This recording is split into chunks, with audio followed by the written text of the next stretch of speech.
Hello, listeners, and welcome to another episode of the Offshore Wind Podcast. My name is Stewart Mullin. I'm the Chief Industry Officer at the Global Wind Energy Council.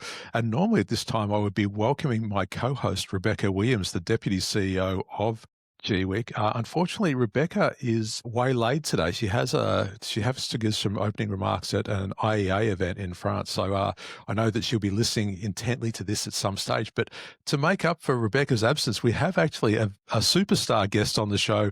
I'm very pleased to introduce the Honourable Lily D'Ambrosio MP, who is the Minister for Climate Action, the Minister for Energy and Resources, and the Ministry for State Electricity Commission in the Victorian Government. Lily D'Ambrosio, welcome to the Offshore Wind Podcast. I'm so pleased to be with you, Stuart, and lovely to see you again through the computer screen at least. Yeah, thank you. And look, thank you very much. For those people that have been following GWEC, of course, you know, we've spoken about our recent APAC summit. So Minister D'Ambrosio was kind enough to give the opening remarks there, and we'll get into that a bit later. But before we get into the actual, I guess, the meat of the podcast, Minister, it'd be great to give the listeners some background information about yourself. I mean, first of all, why would anyone get into politics these days? Well, there's a bit of that's an interesting comment for today, but I can say to you, I've been around a long time and I've been in politics for a long time. Would I make the same decisions again? Yes, definitely. So look, why? Well, look, I grew up in a household that always had some really clear views about the relationship with what was happening in the family's life, whether it's, you know, paying the bills, the type of work that you had, the insecurity around work, healthcare, and the people who made the decisions. And the people who made the decisions that across the economy were politicians, were political parties. And so I understood very early on, as I was growing up, where my family's politics sat, because they understood the relationship between their welfare and the welfare of their other friends and families sat with a particular political persuasion, and that the act of voting and choosing political parties for government was a really important part of what their aspirations for. I mean, they were migrants coming into a new country back in the 50s and the 60s. And if I may put a plug for my political party, they saw the Labor Party as being that party that fitted their aspirations and social approach to good things happening for themselves and the broader community. So I understood that and was very comfortable with it. And I was always a very practical person. And I always understood that I really wanted to get my hands dirty, get in there with the politics, learn from elders, but also learn the system, if you like, and always, though, with a very clear eye to what is it that was important to me to be achieved. And the fact is, you just can't do those things on your own. You've got to be part of a team. You've got to grow the support base to be able to get the outcomes that you're seeking through politics. And here I am today. Yeah, fantastic. And it's great to have you here. And it's I think it's fair to say that in the state of Victoria, the Labor Party's very much recognised for the great work that they've done in building out the ambition around offshore wind. So, I mean, that seems to be a huge feather in your cap, at least, or in your party's cap over the journey. But what interested you in the energy portfolio and in the climate? And then maybe we can get into why you thought offshore wind could be a solution for some of Victoria's energy challenges. Thank you. Look, we were out of government after 2010. We lost a state election. We'd been in government for a long time. We were out of government. I formed I was a member of the shadow cabinet.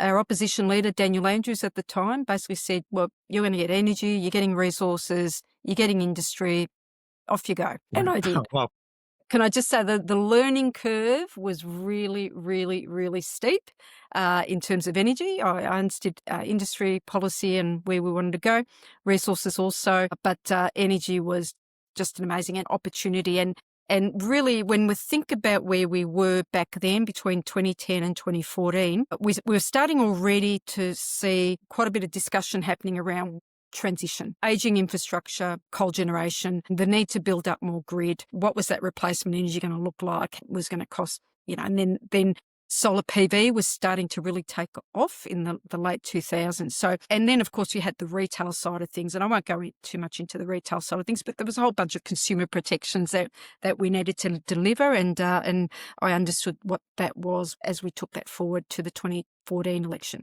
But look, the reality is we moved from a state that was heavily reliant on coal generation to deliver nearly all of our electricity needs. When we were first elected towards the end of 2014, just under 11% of our electricity source was coming from renewables in Victoria. Wow. Can I just say, in the last calendar year, we clocked over 42%. Wow. It's a massive jump. And we've had a really fast rate of decarbonisation of our electricity system. A lot more that's got to be done, but we're seeing the benefits of it already. You know, we're seeing the build out of onshore renewables, offshore wind. Well, where that fit in, you know, we had some really early developers that came knocking on the door and started talking about offshore wind, and it made absolute sense. If you have a look at the offshore wind energy resource in Victoria, for people who know Victoria as a part of Australia, the southern oceans, if you like, we've got the best offshore wind energy resource in the country, and I'd say probably in the top 3 globally for that wind resource, coupled with a very shallow, in relative terms, very shallow shelf that comes out of from onshore to offshore. So you can actually quite easily build a lot of fixed bottom offshore wind here in Victoria compared to other parts of the country. So, and then of course you had a community that was in transition.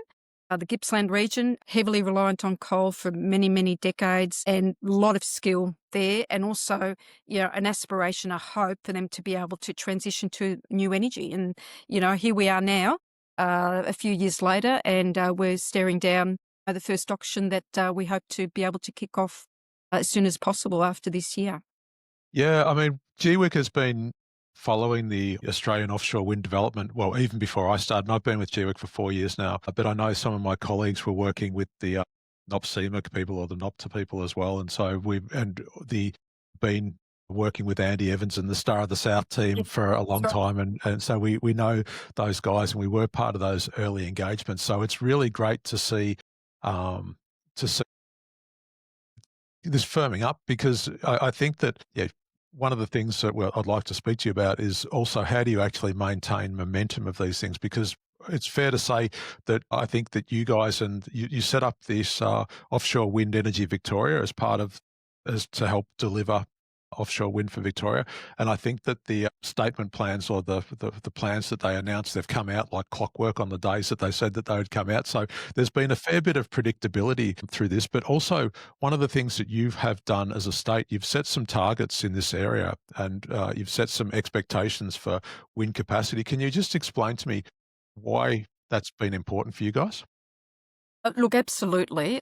If you think about it, in 2023 was when I did a really important visit on behalf of the Victorian government to some of the key strategic countries where we could learn a lot from, and we know that we could learn a lot from, to make sure that we got it right. And when we decided on setting renewable energy targets for offshore wind, it was within the context of us already having set ambitious renewable energy targets onshore. Meeting those targets really importantly. We had targets for 2020. We far exceeded that.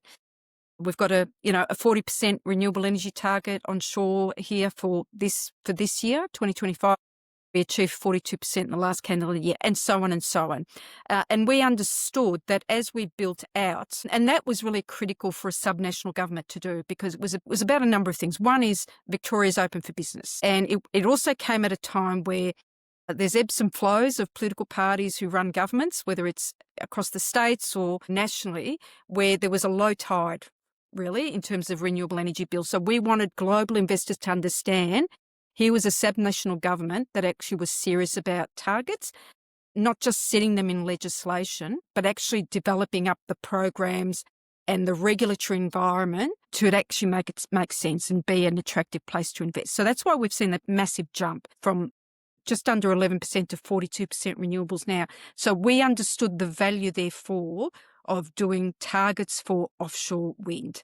And those targets have been set in legislation. Targets are one thing, of course. There's a lot of work that's got to happen to actually bring it to life, including, of course, the least sexy part of the transition, and that is infrastructure, grid infrastructure. And transmission infrastructure is an important part of it. But we did set about saying to industry, and I was very, very clear about this, and it's something that I wanted us as a government to do, is to actually develop up implementation statements that were periodic, that were evolving and iterative. Because as we learned and continue to learn from those countries, those jurisdictions that have gone before Victoria, before Australia, we wanted to get the benefits of learning from other people's mistakes. And those who go first make mistakes will make mistakes. Of course, we'll make mistakes too. But let's not reinvent the wheel. So what works well, let's take it on board and move on from there. And of course, then it's about giving industry confidence that not only are we listening to them in terms of what their needs are for investment in Victoria, but that we're actually reporting back iteratively so that we actually be able to meet milestones. And that's about giving confidence to global investors that can go anywhere in the globe to invest billions of dollars. And we know, of course, that you don't just turn these things around overnight. Global conditions change. We know supply chains are getting hotter. 100%. We're getting costs are going up. And then there's also the geopolitical changes that have happened too. And we've got to be able to weather the storms, and as a subnational government, we are very clear that the signals we send are really critical. And that's why we've said, and I was really upfront, that we need to pause. We need to allow a few other things to develop up so that when we are ready to go into the auction, we are as ready as what we need to be, and that we've got the most favourable conditions for industry and proponents to put their best foot forward. Yeah, well, Victoria became the first subnational government to join the Global Offshore Wind Alliance, and that paved the way for states like California and New York, and also we expect to see the same in Tamil Nadu and Gujarat and other states where that subnational governments have strong offshore wind ambitions, and they can work with their federal counterparts as well. And also, you mentioned the idea of this transmission, and that famous saying, "There's no transition without transmission." And the Vic Grid plan looks really solid. I think that I was back in Australia in late May, early June, and I think that there was a paper that was released that showed the build out of the grid around the Gippsland area, but also plans for the western districts like Portland. And so it does seem like that you have considered that you're not going to have these projects stranded at sea. There has been some cases around the world, like in Germany, for example, where we built offshore wind and then the turbines stood just in the water for a year or so until the grid caught up. So getting that piece of the puzzle right and syncing all of these things up, how much of a challenge is that for a government? Well, look, it's a lot of balls up in the air, Stuart. That's the reality of it. I mean, it is a challenge.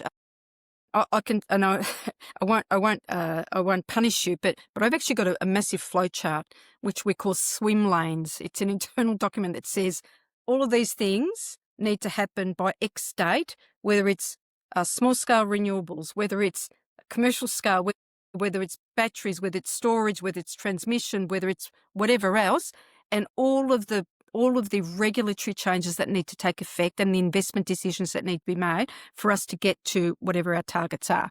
And it's really complex. And the fact is, when you've got a delay or a barrier that pops up in one area, it's like a piece of fabric. You pull out a thread and there's a risk that you lose a lot of the form of what you're trying to achieve. I mean, it is a complex thing, and part of the challenge for any government is to understand how all of these interact and how they are all codependent. So when we talk about transmission infrastructure, one thing that we're continuing to go ahead with, of course, is the transmission connection point that we need to build in the Gippsland region. So that's onshore.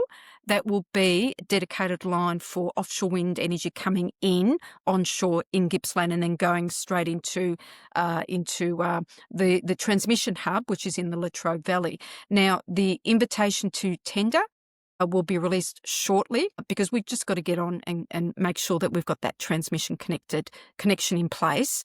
for when the offshore wind energy projects get built. So there are a lot of balls in the air. I challenge anyone who wants to compare it with any other major infrastructure project that's built, because in some ways, other major infrastructure project, if it's delayed, it does cause political problems and headaches for people, but consequences are, well, it's a delay and other things will just have to keep going. When it comes to a massive transition that's underway, where it's a decarbonisation of a whole sector of the economy, you've got a multitude of levels of activity that have all got to happen, and they've got to happen within a reasonable period of time, or else terrible things can happen. And we don't want terrible things to happen. We want to make sure we keep going, we keep the lights on, and we bring on board, the cheapest form of new energy that you can bring, and that is renewables, and that includes offshore wind. Right. And you mentioned that I think you said 42% of the state now is renewables and a lot of people, as far as I know, there hasn't been significant blackouts in Victoria, or there hasn't been most people wouldn't know that the penetration of renewables is that high, despite the fact that there are a lot of people that you hear regularly all around the globe, but particularly in certain media outlets in Australia, talking about how expensive and how what a waste of time renewables are. Is it frustrating for someone in the government because I mean, energy pricing is such a nuanced discussion, and people need to understand it. And I think if people don't really get what they're trying to do, how frustrating is that? And how much effort do you guys have to spend as a government agency saying, look, bear with us, this is the right pathway overall. Yeah. You just need to get through this little bit. Well, look, I'm absolutely confident that the Victorian community understand and accept and have given us a tick to keep going. I mean, we've won several elections with the degree of ambition that we've presented. The last state election in Victoria at the end of 2022, we took to that election a climate emissions target of reducing our emissions by between 75 and 80% by 2035, a renewable electricity target of 95% by 2035 and a 65% by 2030. That was all about giving confidence to investors that our ambition is only going to grow. And the reality is, people understand that whether it's an energy generator or whether it's some old car that you're driving down the street, it has an end of life. And you've got to have a plan to replace it, or else you're not going to have any transport, you're not going to have private transport, and you're not going to have electrons moving to where they need to be. That's the reality. I think people absolutely understand that. And people also understand that it does cost money, it does cost to build something, but not doing something, not building, is going to mean that we don't have what it is that we value, and that is electricity, the electrons flowing through, keeping the lights on, but also, of course, decarbonising our energy system. Victoria still has a really strong mandate from the community to take strong action when it comes to emissions, and that is exactly what we're doing, because there are so many really great benefits that come from that. It's a journey. Transition is not something that is happening, and it can't happen overnight, but we need to make sure we get it right, because if we don't plan for it, if we don't take the necessary decisions at the right time, it's all going to cost us a hell of a lot more than what it ought to, and we risk not having the supply of cheap renewable energy delivered to where it's needed, no matter where people live in the state, no matter what business they're running or whether they're running a home. It's going to have to be there, and we want to make sure that people can rely on it, and we provide it in the cheapest way possible, in the most efficient way possible.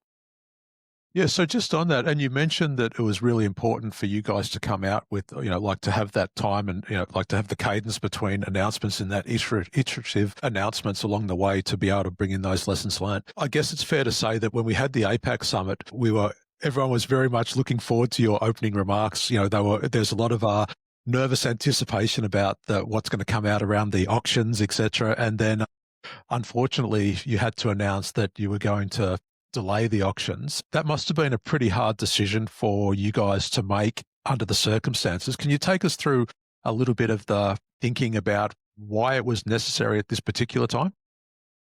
Look, I think that's really important for us to reflect on that.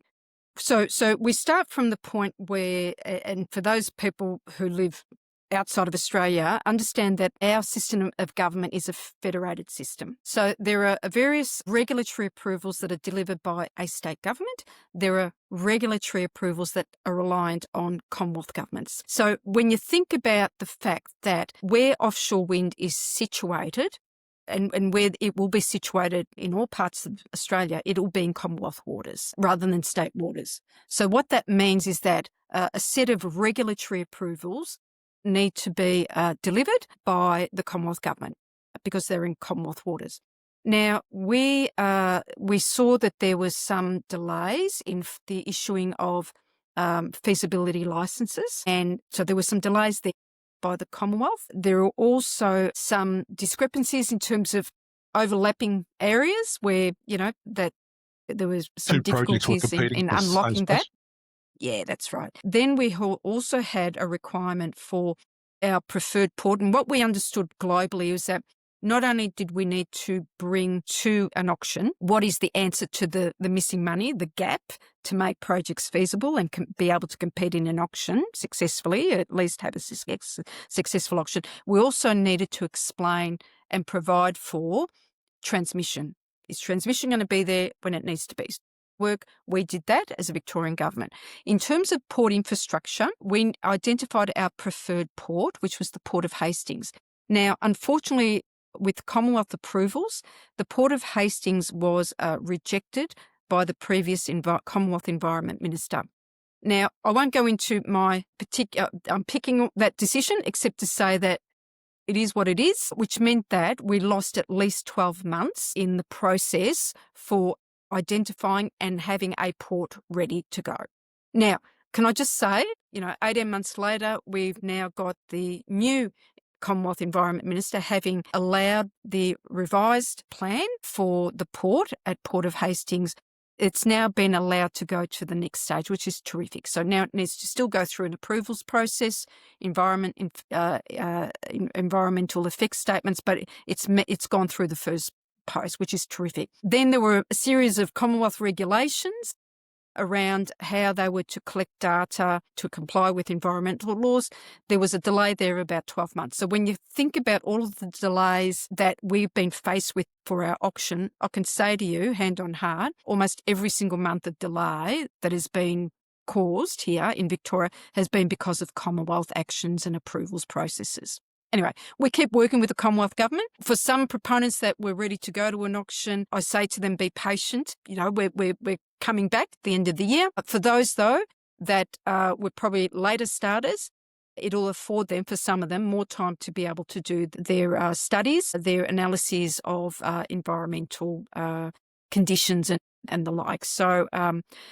But we want to make sure that the confidence is there, and that's why we wanted to get it right. And those implementation statements, Stewart, that you pointed to, that's something that screamed out at me when I learned from that overseas visit in 2023 that sometimes governments say, yes, we're going to do this, and then they hear crickets for months and months and months. Well, we wanted to make sure that we had an ongoing two-way, three-way, multi-way engagement so that every proponent understood where we were going and what we needed to acquit in terms of, again, reducing the risk of projects being able to come forward and then getting closer to a successful auction process. And that's where we are.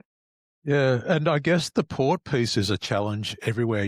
We've seen port challenges in Japan and other places around the world. I mean, in Norway, there's lots of talking about deep water ports, etc. There's port challenges.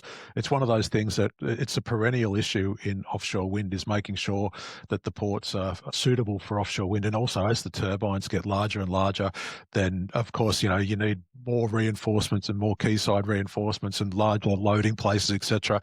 Was there any consideration for, having what I guess the Port of Geelong is an existing port? For those people who don't know, that there is an existing port in Victoria. Well, look, but Port of Hastings is our preferred port for a whole range of reasons, because a lot of the work was done on finding the best asset to be the key port for offshore wind in terms of assembly and the like.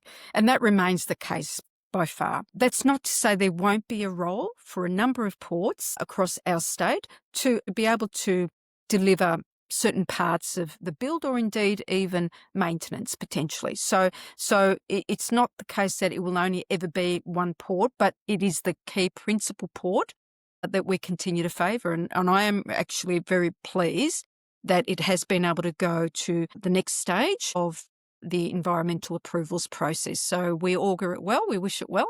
And hopefully we can get that done as soon as possible. But we've got to go through the process and make sure that everyone's comfortable with it.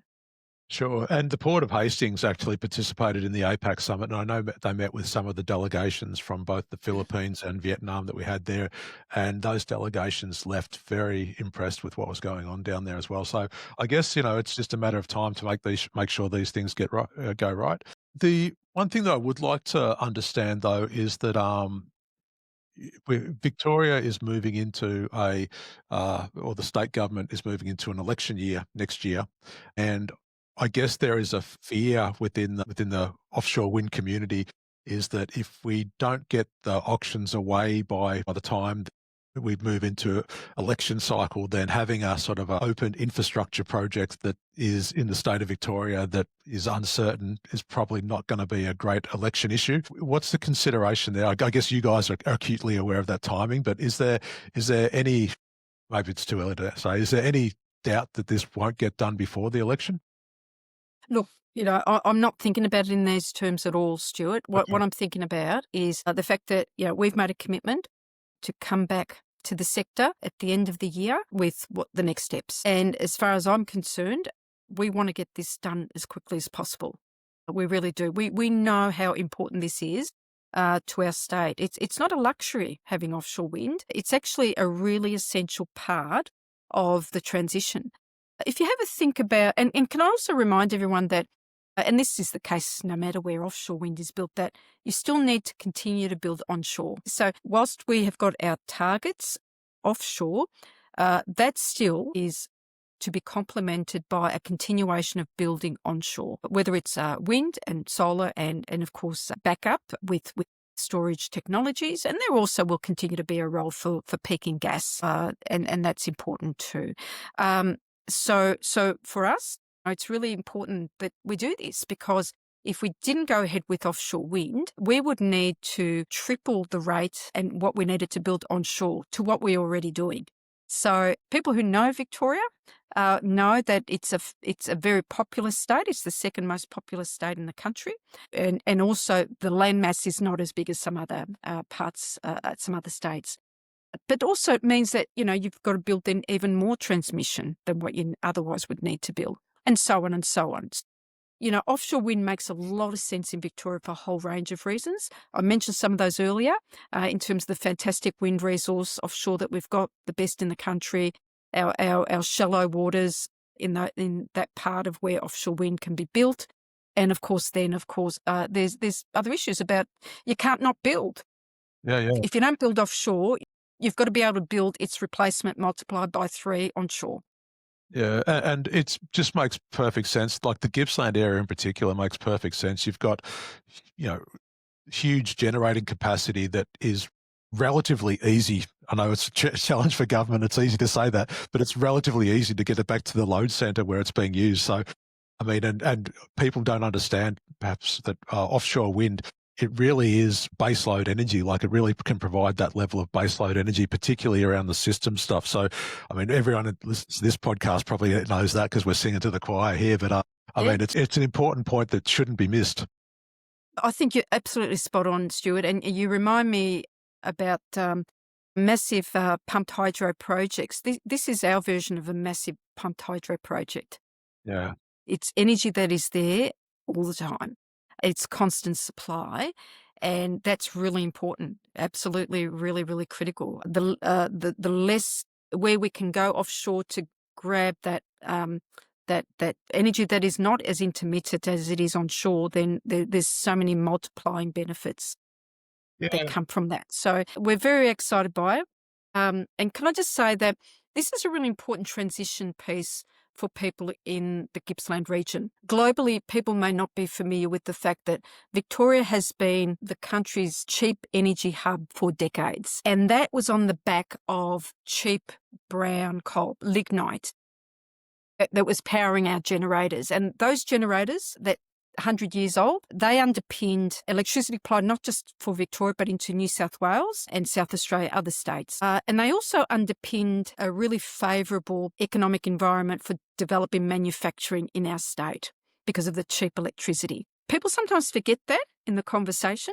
So you've had the Gippsland region, the Latrobe Valley in particular, which has been home of these power stations now for more than 100 years, now starting to really get it because so many great proponents, Star of the South is one of them, others have gone down there to actually explain how offshore wind can actually be that new replacement industry for them. And they are very excited by it. They really are. And it's about being fair and it's about taking communities with us. And no matter where the transition occurs, and every country has got that. Every country has had that old source of energy that is now needed to be replaced by new that is decarbonised, whether it's Germany, whether it's England, for example, and Scotland and the rest. This is a really important part of it. It's about making sure also that you be able to deliver some of those ongoing benefits to those communities in particular, and that's what we're really excited by here too. Yeah, I get that. I was down at the GNEC conference, which is down in Traralgon, which is down in the Gippsland area for people that aren't aware of the Victorian geography, which is where the proposed offshore wind farms are. And there was a conference 1 week before the GWEC APAC summit in Melbourne. And I have to say that coming down into that conference, it reminded me of like a wholesome type of conference for those people in the wind industry that knows these wind industry conferences where you've got a strong local community that are really excited about something that's coming and something new. And so there was I definitely didn't get the feel of like NIMBYism. It definitely didn't get the feel of all of these. It felt like people were really excited and really bullish about what was about to happen. And also, the population, making sure that the Indigenous people were on board, the traditional owners of the land where these parks will be based. I mean, it was really, really had a really strong community vibe.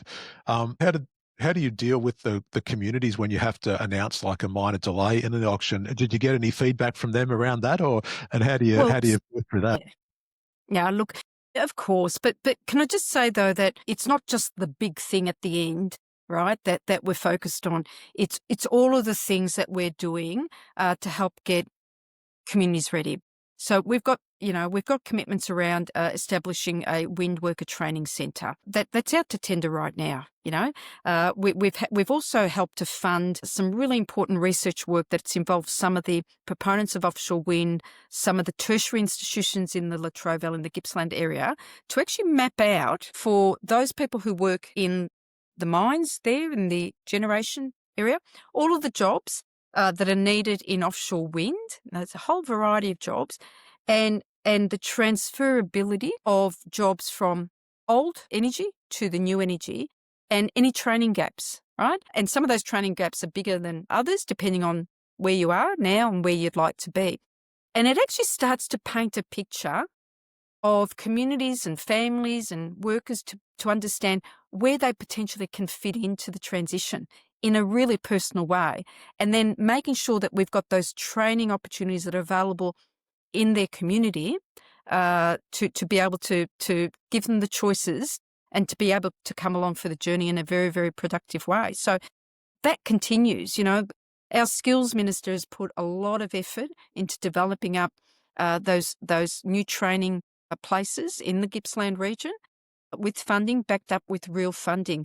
Our Wind Worker Training Centre is one of those other also added benefits that we're providing. There are many other examples, Stewart, of where we are actually contributing to creating the framework, if you like, and really filling out what those opportunities are going to be for those communities before we actually get to actually put a shovel in the ground or a rig on the ocean, if you like. That's really important. There's lots of development opportunities, lots of build opportunities and jobs that will be created even before we get to actually turning on the first turbine. Fantastic.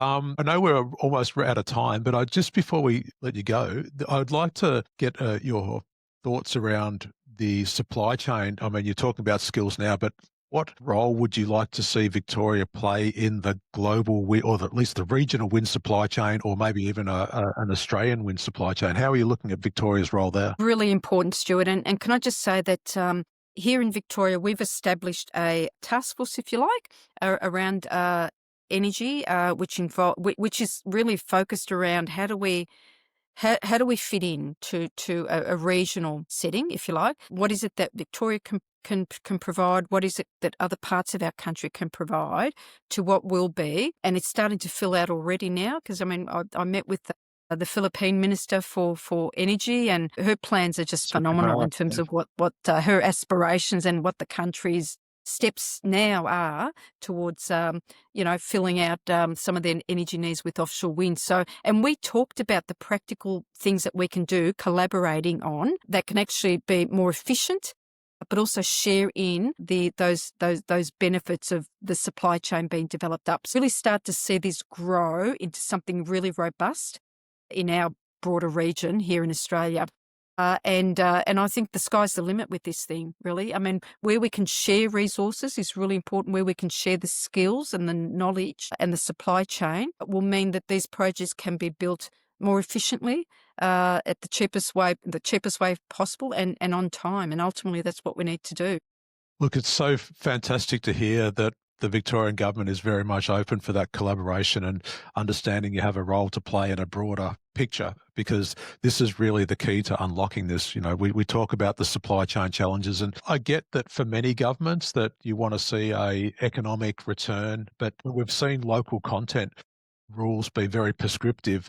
It's ended up in higher costs, etc. But if you look at the way that supply chains have developed organically, the manufacturers, they want to, no one wants to ship large components around the world. So, I mean, once we get the volume and get the markets right, then the supply chains tends to follow. So it's great that you've got that collaborative mindset to start with, and it augurs well for Victoria and the actual build out of this Australian offshore wind, if that is the case right from the start. And we learned that very early on in the conversations that we had with global players and people like yourself, Stewart, like, please don't make a mistake of setting local content requirements in your first, second auctions that are just not going to lead to a successful auction, because you'll just blow out the prices and you just won't be able to meet it. And we've learned, I think there was one notable example that was often quoted to us going back to 2023. I think that was Taiwan, I think it was, where and I think they're now recovered and they're doing great things, but we learned from that. It was a discussion that we had to have internally, of course, because Victoria does have really good local content requirements for the builds that we invest in, that we typically own in the state. Offshore wind, of course, is very new. It's novel. We understand and realise that we're going to have to rely on a lot of the overseas skills and build, if you like, or components. And we need to learn that. We can't just invent them here overnight. And also, of course, we also understand that the amount of offshore wind energy that we need in Victoria in international terms is relatively small. I mean, we can only build what we need, right? Sure. So we need to understand that, and we have done that, and that's been reflected in the auction. And can I say that those proponents that are ready to come into the auction process have been very appreciative and have given us a tick on that front. And the point is here, as you were saying, we've got to build up. We've got to build up our capability, our skills base, and the economics always have to be on the right side too, because we also do want to make sure that we don't end up causing consumers to pay more than what they ought to for their electrons. Yeah, that's a good place to leave it. But before we can let you go completely, one of the things that we always do at the end of every Offshore Wind podcast is we ask our guests, has there been anything that has caught your attention? It doesn't have to necessarily be in the offshore wind space. It can be anything from around the globe that you have found interesting and that's been impacting your world of recent times. Look, I'll resist the temptation to talk about the US, because that, even though it brings a smile to people's face, I always tell myself the tragedy of it all, so I won't go there. But I think what's been really great is what's happened in in Australia, is the Commonwealth Government's own announcement for their 2035 emissions reduction target. And, when you compare it globally, it's a really good target. It's a really ambitious target. And it just reminds me of the fact that, we had a number of those years as a state government that we were fairly much a lone voice in the country for ambition when it came to climate, but also renewable energy. And we were very much not only a lone voice, but we were also not having many partners, if you like, and certainly not a partner at the Commonwealth level. And when you've got a Commonwealth government having announced their 2035 target in the way they have, it really just does show you the way that our federation operates and the difficulties that we had in some ways with offshore wind in terms of delays. We can do better and deliver better and sooner in a more planned way when we've got all of the relevant parties lined up. And to finally have a partner in Canberra when it comes to emissions reduction, when it comes to the renewable energy ambition, that means everyone gets a win out of it. And that's really heartening. And I'm really pleased to have seen the degree of ambition that they've brought to the table on that front, the 2035. And they'll need offshore wind to get to that also. Perfect. I would strongly suggest. Thank you, Minister D'Ambrosio, for your time today and for joining the Offshore Wind Podcast. It's been a delight having you, and thank you for your candid responses. We'd love to have you on the show again when you get a bit, maybe in a year or two's time, when we've got some actually, or maybe if when we start to get some turbines, get closer to turbines in the water. We'd love to have you back on the show. But thanks very much for your time, and thank you for joining the Offshore Wind Podcast. Thank you, Stuart. I'd love to come back again, and I've thoroughly enjoyed today. Thank you. So listeners, if you have enjoyed today's program, please make sure that you leave a review and rate the program. It does help with the algorithms and getting the Offshore Wind Podcast distributed further amongst the industry. Thanks very much for listening, and we'll catch you next time.